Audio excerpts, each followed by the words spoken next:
दोस्तों, अगर आप क्लास 10th में हैं और इस बार आप लोग समाजी विज्ञान का पेपर देने वाले हैं तो यह वीडियो लास्ट तक जरूर देखिएगा। आज मैं आप लोगों के लिए एक हूबहू मॉडल पेपर लेकर आया हूं।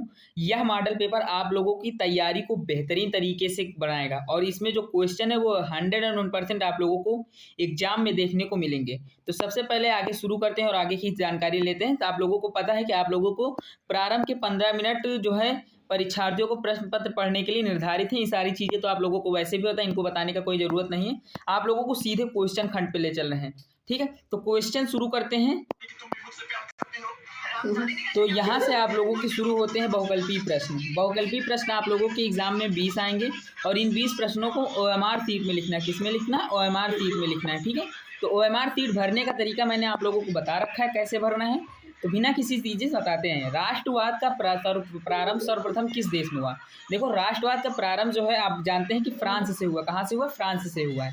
राष्ट्रवाद का प्रारंभ फ्रांस से हुआ है। राष्ट्रवाद का प्रारंभ सर्वप्रथम फ्रांस में ही राष्ट्रवाद हुआ था, ठीक है। क्वेश्चन नंबर 2 है हमारा, श्रमिकों द्वारा नई प्रौद्योगिकी के विरुद्ध होने के क्या कारण थे? मतलब श्रमिकों के द्वारा नई प्रौद्योगिकी के विरुद्ध होने के क्या कारण थे? तो सबसे बड़ा विरोध मतलब के कारण था वो बेरोजगारी, ठीक है। बेरोजगारी क्या था? श्रमिकों को डर था कि नई मशीनें उनकी जगह ले लेंगी। भाई डर तो होता है, सभी को होता है। तो श्रमिकों को क्या डर था कि नई मशीनें जो आएंगी वह उनकी जगह ले लेंगी, इसलिए नई प्रौद्योगिकी के विरुद्ध उनके कारण मतलब उनके नई प्रौद्योगिकी विरुद्ध होने के कारण बनता था, ठीक है भाई। आप भी जानते हैं कि आज भी जो मशीनें आती हैं, एक मशीन 2 से 3 वर्करों का काम लेकर जाती है, वही चीज तब थी, ठीक है। क्वेश्चन नंबर 4 है हमारा। क्वेश्चन नंबर 4 क्या कहता है? भारत आने पर गांधी जी ने पहला सत्याग्रह कहाँ किया था? तो भारत आए थे तो पहला सत्याग्रह कहाँ किया था? पहला सत्याग्रह उन्होंने चंपारण में किया था। कब किया था? अगर सन पूछ लेगा तो 1917 में किया था, ठीक है। कब किया था? 1917 में, ठीक है। क्वेश्चन नंबर 4 है हमारा, विश्व बैंक के IMF ने औपचारिक रूप से कार्य कब शुरू किया? तो विश्व बैंक के जो IMF हैं उन्होंने औपचारिक रूप से अपना कार्य कब शुरू किया? 1947 से। कब से शुरू किया? 1947। ऑप्शन नंबर बी आप लोगों का सही हो जाएगा, ठीक है। और सन के बारे में बात करें तो 1947 इसमें दिया ही हुआ है, ठीक है, कोई बात नहीं। आगे बढ़ते हैं। बाल पुस्तक छपने के लिए प्रेस की स्थापना कहाँ हुई? मतलब बाल पुस्तक छपने के लिए जो प्रेस की स्थापना हुई वो कहाँ हुई? तो वह हुई आप लोगों की इंग्लैंड में। कहाँ हुई? बाल पुस्तक छपने के लिए प्रेस की स्थापना इंग्लैंड में हुई, ठीक है। और ये जानते हैं आप लोगों को कि यह बाल पुस्तक छपने के लिए पहली प्रेस का मतलब पहली, यहाँ पर एक शब्द और जोड़ सकते हैं, पहली, ठीक है। पहली प्रेस स्थापना हुई इंग्लैंड में, ठीक है। क्वेश्चन नंबर आगे बढ़ते हैं।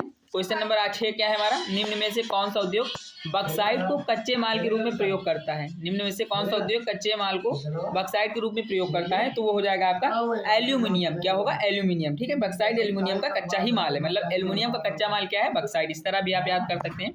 आगे बढ़ते हैं। क्वेश्चन नंबर 7 है हमारा, परिवहन निम्नलिखित में से परिवहन का कौन सा साधन वाहनांतरण हानियां तथा देरी को घटाता है? निम्नलिखित में से कौन सा मतलब परिवहन के कौन सा साधन वाहनांतरण हानियों तथा देरी को घटाता है? रेल परिवहन, सड़क परिवहन, पाइपलाइन या जल परिवहन? देखो, क्वेश्चन नंबर 7 है हमारा। यहाँ पर जो है इसमें एक शब्द आया वाहनांतरण, वाहनांतरण में, ठीक है। तो इस चीज़ को याद रखना। तो यहाँ पर सही क्या होगा? पाइपलाइन। पाइपलाइन सही होगा, ठीक है। क्यों? इसमें वाहनांतरण हानि और देरी न्यूनतम होती है। इसमें क्या होता है? वाहनांतरण हानि और देरी न्यूनतम होती है, ठीक है। आगे बढ़ते हैं। क्वेश्चन नंबर 8, निम्नलिखित में से कौन सा अलवड़ी जल का स्रोत है? तो यहाँ पर सिंपली वर्षण, सतही जल, भौम जल, ये सभी, ठीक है। वर्षण जल या सतही या फिर भौम जल, ये सभी। तो इसका सही आंसर क्या होगा? इसका सभी होगा, ये सभी। देखो, वर्षण में भी जो होता है जल उसमें नमक नहीं होता है, सतह के जल में भी नहीं होता, भूमि के जल में भी नहीं होता है, ठीक है। तो ये सभी होता है, ठीक है। क्वेश्चन नंबर 9 है हमारा, निम्न में से कौन सी रेशेदार फसल है? कपास, जूट, प्राकृतिक रेशम या ये सभी?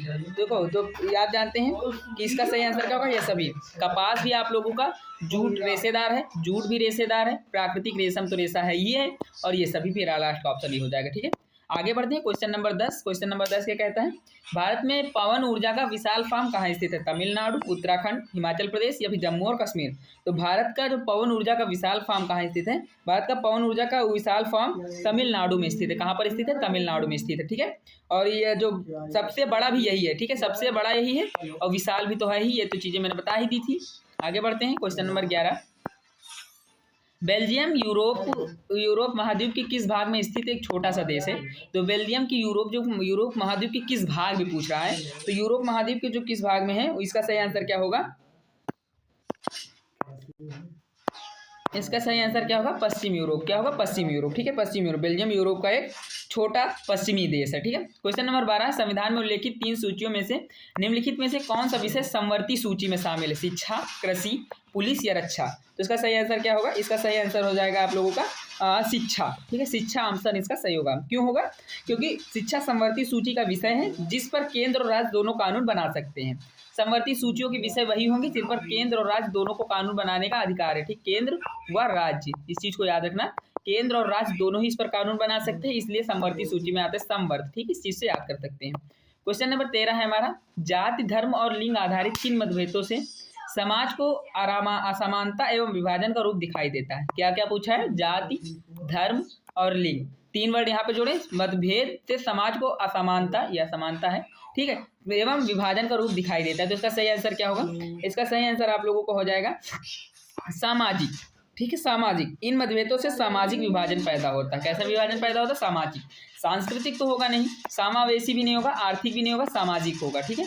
क्वेश्चन नंबर 14 है, भारतीय जनता पार्टी, जिसे आप बीजेपी के नाम से जानते हैं, भारतीय जनता पार्टी का मुख्य प्रेरक सिद्धांत क्या है? प्रेरक सिद्धांत क्या है? बहुजन समाजवादी पार्टी, या फिर आप लोगों को क्रांतिकारी लोकतंत्र, सांस्कृतिक राष्ट्रवाद या आधुनिकता? तो इसका सही आंसर क्या होगा? इसका सही आंसर हो जाएगा आप लोगों का सांस्कृतिक राष्ट्रवाद। कैसा मतलब मुख्य प्रेरक सिद्धांत क्या है? सांस्कृतिक राष्ट्रवाद। ठीक है, आगे बढ़ते हैं क्वेश्चन नंबर 15 की तरफ। किसी भी निर्णय को लेने से पहले प्रक्रियाओं को उचित पालन करना किसकी जिम्मेदारी? राष्ट्रपति, मुख्य न्यायाधीश, विधि निर्माण अधिकारी या फिर मतलब डाकघर? तो इसका सही आंसर क्या होगा? किसी भी निर्णय को लेने से पहले, जो मुख्य रूप से आप लोग जानते हैं, किसी भी निर्णय को अगर आप ले रहे हैं तो उसका सही और सही जो सरकार है, सरकार है ये, ठीक, क्या है? सरकार। इस चीज को याद रखना, यहाँ पे सरकार कर लेना। थोड़ा सा टाइपिंग मुझसे गलत हो गई, कोई बात नहीं, सरकार यहाँ पे सही आंसर होगा। ठीक है, आगे बढ़ते हैं क्वेश्चन नंबर 16। मान लीजिए एक देश में 4 परिवार हैं। ठीक है, कितने परिवार हैं? मान लीजिए एक देश में 4 परिवार हैं। इन परिवारों को प्रति व्यक्ति आय रुपए 5,000 है। अगर 3 परिवारों की आय क्रमशः 4,000, 7,000 और 5,000 है तो चौथे परिवार की आय क्या होगी?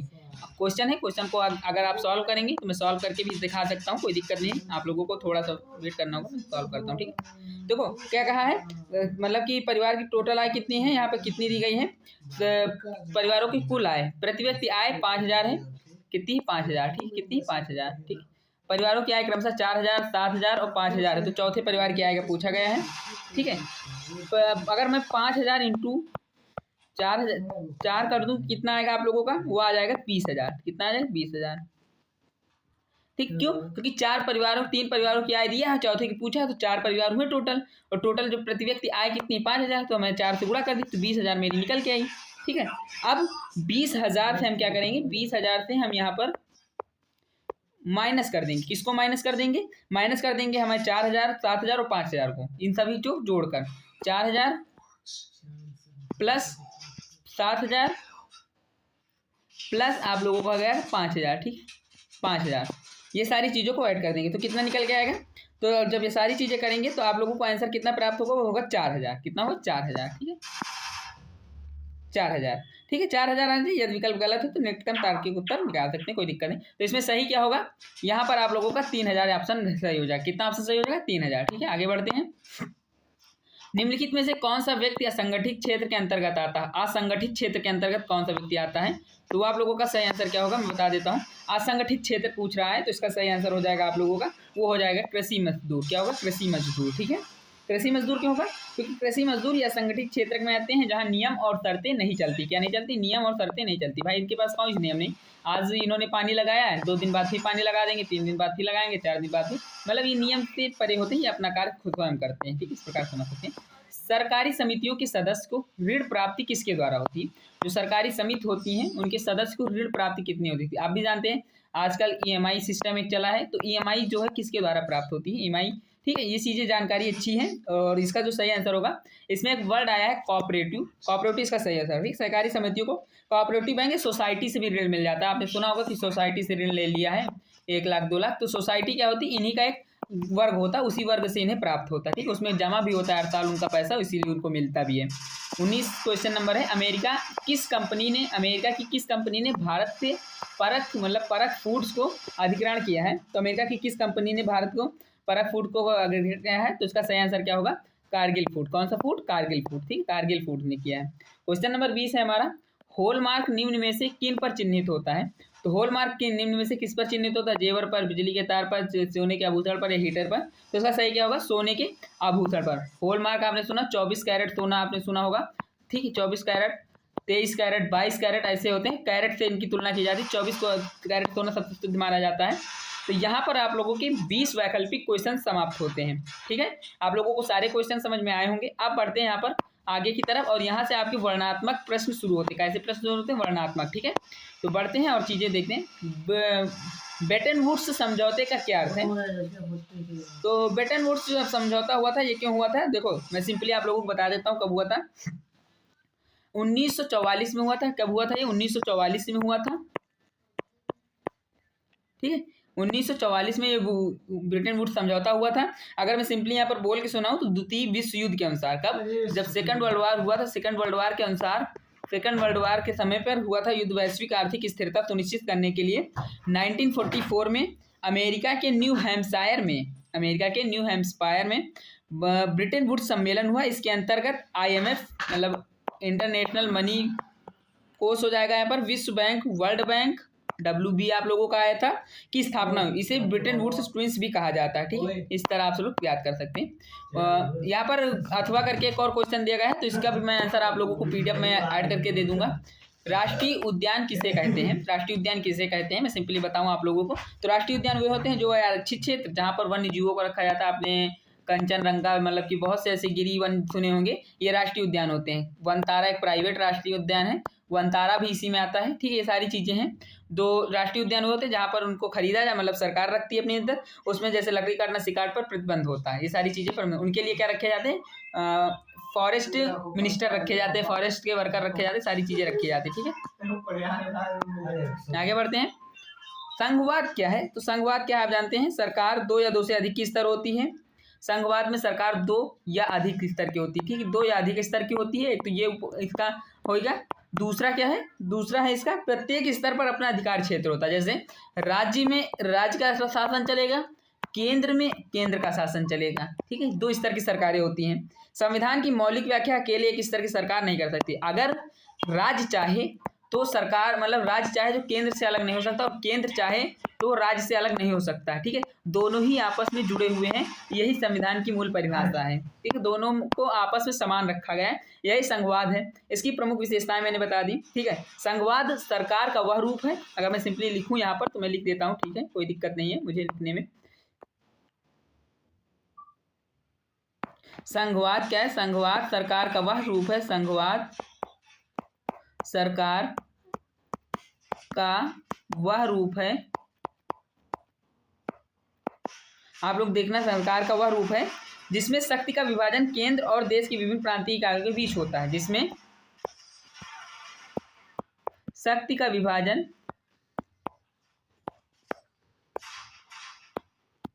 केंद्र व राज्य के बीच होता है, ठीक है। मतलब सरकार की वह रूप है जिसमें जिसमें अभी इसमें राइटिंग थोड़ी अच्छी नहीं, धीरे धीरे अच्छी होने लगेगी, आप लोग चिंता मत करें। कुछ वीडियोस में आप लोगों को बेहतरीन तरीके से दिखाया जाएगा, ठीक है। ये सारी चीज़ें होती हैं। आगे बढ़ते हैं। जैसे अब यहाँ पर एक क्वेश्चन है हमारा, तो लोकतंत्र की व्यवस्था आर्थिक असमानताओं को कम क्यों नहीं कर पाई है? तो अथवा करके क्वेश्चन था, तो मैंने ये क्वेश्चन आप लोगों को करा दिया। राष्ट्रीय आय वृद्धि हेतु 3 उपाय लिखिए। तो राष्ट्रीय आय वृद्धि हेतु 3 उपाय क्या है? तो सबसे पहले मैं आप लोगों को उपाय बताता हूँ। देखो,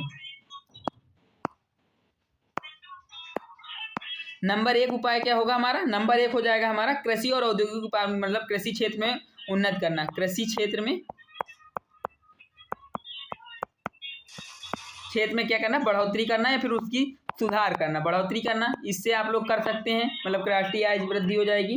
दूसरा उपाय क्या है हमारा? दूसरा उपाय है कौशल विकास और शिक्षा को बढ़ावा देना। आपने सुना होगा शिक्षा को बढ़ावा देना, शिक्षा को बढ़ावा देना, ठीक। क्या करना? शिक्षा को बढ़ावा देना, ठीक। तीसरा उपाय क्या होगा हमारा? तीसरा उपाय अगर मैं बताऊं, तीसरा होगा निवेश के अवसरों को बढ़ाना, भ्रष्टाचार पर रोक लगाना। भ्रष्टाचार जो आपने सुना होगा, वैसे मैं नहीं जानता हूं इसके बारे में ज़्यादा, भ्रष्टाचार पर रोक लगाना, ठीक है। तो ये 3 उपाय आप लोगों के हो जाएंगे, राष्ट्रीय आय वृद्धि हेतु 3 उपाय, ठीक है। आगे बढ़ते हैं। कोपरा क्या है, कोपरा पर संक्षिप्त टिप्पणी दीजिए। तो इसको आप लोग खुद देख लीजिएगा, या नहीं अगर आप लोग कमेंट करेंगे तो मैं PDF में वैसे सारे आंसर लगा के भेजूंगा, कोई दिक्कत नहीं है, कोई उसके नहीं। गांधी जी की नमक यात्रा पर वर्णन कीजिए। तो गांधी जी की नमक यात्रा देखो शुरू कब हुई थी, 12 मार्च 1930 से शुरू हुई थी। कब शुरू हुई थी, 12 मार्च 1930 से, ठीक है, 12 मार्च 1930 से शुरू हुई थी। कितनी दिन की यात्रा थी, तो ये 24 दिन की यात्रा थी। कितने दिन की यात्रा थी, 24 दिन की, ठीक है। उसके बाद अगर मैं बात करूँ ये कब पहुंचे थे, जब 24 दिन की थी, तो 12 मार्च से 24 दिन आप जोड़ लीजिए, तो ये कहाँ पहुंचे थे, 6 अप्रैल को दांडी पहुंचे थे। कहाँ पहुंचे थे, 6 अप्रैल को दांडी पहुंच गए थे ये, ठीक है। ये प्रमुख डेट है, दांडी पहुंच गए थे। शुरू कहाँ से की थी, साबरमती आश्रम से। अच्छा, ये जो कितने अनुयायी थे इनके, तो इनके 78 अनुयायी थे। कितने अनुयायी थे, 78 अनुयायियों के साथ इन्होंने ये यात्रा शुरू की थी, ठीक है। यह सविनय अवज्ञा आंदोलन की शुरुआत थी। ये कैसी किस आंदोलन की शुरुआत थी, सविनय अवज्ञा आंदोलन की शुरुआत भी नमक यात्रा से जुड़ी हुई है, ठीक है। ये सारी चीजें आपको समझ आ गई। अब भारत में जो है, आप जानते हैं भारत में भूमि उपयोगी प्रमुख विशेष है। भारत में, एक मिनट, हाँ, अब क्वेश्चन नंबर जैसे 6, भारत में भूमि उपयोग के प्रमुख प्रारूपों की विवेचना कीजिए। ये सारी चीजें आप लोग कर सकते हैं, इसमें कोई दिक्कत नहीं होनी चाहिए आप लोगों की।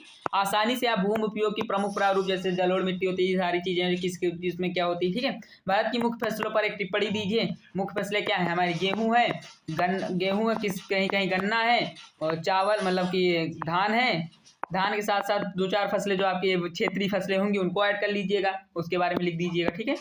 आगे बढ़ते हैं और यहाँ पे बताते हैं, बताइए कि भारत किस तरह अभी भी जातिगत असमानताएं जारी हैं। देखो भारत में आप जानते हैं कि आज भी जातिगत असमानताएं हैं, मैं मानता हूँ। आज भी अधिकांश शादियाँ अपनी ही जात में होती हैं, अधिकांश नहीं, लगभग 85% शादियाँ ऐसी होती हैं जो सामाजिक हैं, वो जात के अंदर होती है, एक जात मतलब जाति ही में होती हैं, ठीक, ये भी देखा जाता है। उसके साथ ही साथ आप ये भी देखते होंगे छुआछूत चल रहा है। वैसे छुआछूत पर काफ़ी कंट्रोल पाया गया है, लेकिन अभी भी प्रमुख पिछड़े वर्गों में छुआछूत की मतलब कि छुआछूत देखने को मिलता है, ठीक है। वैसे नहीं करना चाहिए। आगे देखते हैं, फिर इसमें देखते हैं, समाप्त कर मानसिक, हमें हर तबके तक मतलब शिक्षा पहुंचानी चाहिए। इससे क्या फ़ायदा, क्या नुकसान है, तो वो लोग आसानी से सीखेंगे, ठीक है। तो ये चीज़ें आप लोग लिख सकते हैं, बताने की ज़रूरत नहीं है इनमें। आगे बढ़ते हैं, असंगठित क्षेत्र में श्रमिकों की समस्याओं की विवेचना कीजिए। तो असंगठित क्षेत्रों में श्रमिकों की समस्याएं आप भी जानते हैं। असंगठित क्षेत्रों में श्रमिक कभी कभी ऐसा होता है कि खाद समय पर नहीं डाल पाते हैं, उनके पास पैसा वगैरह नहीं होता, तो जिससे फसल उनकी बर्बाद हो जाती है। कभी कभी ज़्यादा जल आ जाता है जिसके कारण उनकी बर्बाद हो जाती है, सारी चीज़ें हो जाती हैं, ठीक है। अब यहाँ पर क्या है, मैं मानचित्र नहीं करवाने वाला हूँ आपको, सिंपली मैं यहाँ पर बता दूंगा कैसे क्या करना है। निम्नलिखित में ही वह स्थान जहाँ पर 1929 में राष्ट्रीय कांग्रेस का अधिवेशन हुआ, ठीक है। वह स्थान कौन सा है जिस जहाँ पर राष्ट्रीय कांग्रेस का अधिवेशन हुआ, तो लाहौर में हुआ। कहाँ हुआ, लाहौर में, ठीक है, लाहौर में। इस चीज़ को याद रखना है। वह स्थान जहाँ गांधी जी ने किसान सत्याग्रह का बिहार में नेतृत्व किया, तो वह कौन सा स्थान है, चंपारण, ठीक है। कौन सा है, चंपारण, बिहार में ही है, ठीक है। इस चीज़ को याद रखना। आगे बढ़ें, वह स्थान जहाँ CV विजया राघवाचार्य की अध्यक्षता वाला सन 1920 में भारतीय राष्ट्रीय कांग्रेस का अधिवेशन हुआ, तो वो कौन सा अधिवेशन था 1920 का, नागपुर में। कहाँ हुआ, नागपुर में, ठीक है।